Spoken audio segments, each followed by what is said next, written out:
Hello friends, দেখো আজকে আবার চলে এসেছি আর একটা অন্য ধরনের পিঠের রেসিপি নিয়ে। আজকেই বাড়িতে দুটো পিঠেই হচ্ছে, একটা পাটিসাপটা আর একটা হচ্ছে এটাকে বলা হয় হচ্ছে সাঁচের পিঠে, বা ধরো তোমার আশকে পিঠে, অনেকে বলে সরার পিঠে, তো চিতই পিঠেও বলে অনেকে। তো আমি আজকে অফিস থেকে এসেই দু ধরনের পিঠের গন্ধ পেলাম। তো একটা তো দেখছি মা রান্নাঘরে পাটিসাপটা করছে, এবার আর একটা কাঠের জালের গন্ধ পেলাম। ছুটে এসে দেখি পিসি আবার ছাদে এই পিঠেটা করছে।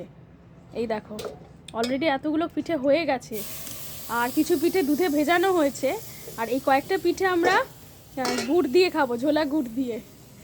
আসলে আমাদের ছাদেই একটা উনুন রয়েছে, এই উনুনটা আমার ঠাকুমা বানিয়েছিল, কিন্তু আমার পিসি আবার মাঝে মাঝে এই উনুনটাকে একটু নতুন করে রিকনস্ট্রাকশন করে মাটি দিয়ে দিয়ে। এইভাবেই এই উনুনটার বয়স ধরে রাখো বন্ধুরা 80-85 বছর হবে। ঠাকুমা এটাকে দিয়ে দিয়ে এখন পিসি এটাকে রিমডেল করে বাঁচিয়ে রেখেছে। তো এই দেখো, খোলা ছাদের নিচে আজকে একটু শীত শীত পড়েছে।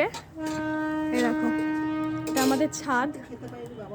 এবার শীতে আমরা সেরকম পিঠে খেতে পারিনি, তো শীত যাওয়ার অন্তিম পর্বে যখন সেকেন্ড টাইম আবার একটু একটু শীত পড়ছে, তখন আমরা এই খোলা ছাদেই এই ঠাম্মির স্মৃতির এই উনুনটাকে রিকনস্ট্রাকশন করে আবার নতুন করে পিঠে করতে বসেছি।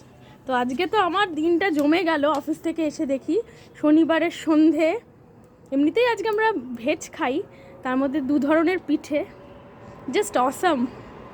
তা তোমরাও এরকম করে বানিয়ে বলো কেমন লাগে, আর আমাকে কমেন্ট করে জানিও, আর আমার সাথে থেকো প্লিজ। আমার চ্যানেলটাকে সাবস্ক্রাইব করো আর অনেক অনেক লাইক অ্যান্ড শেয়ার করো।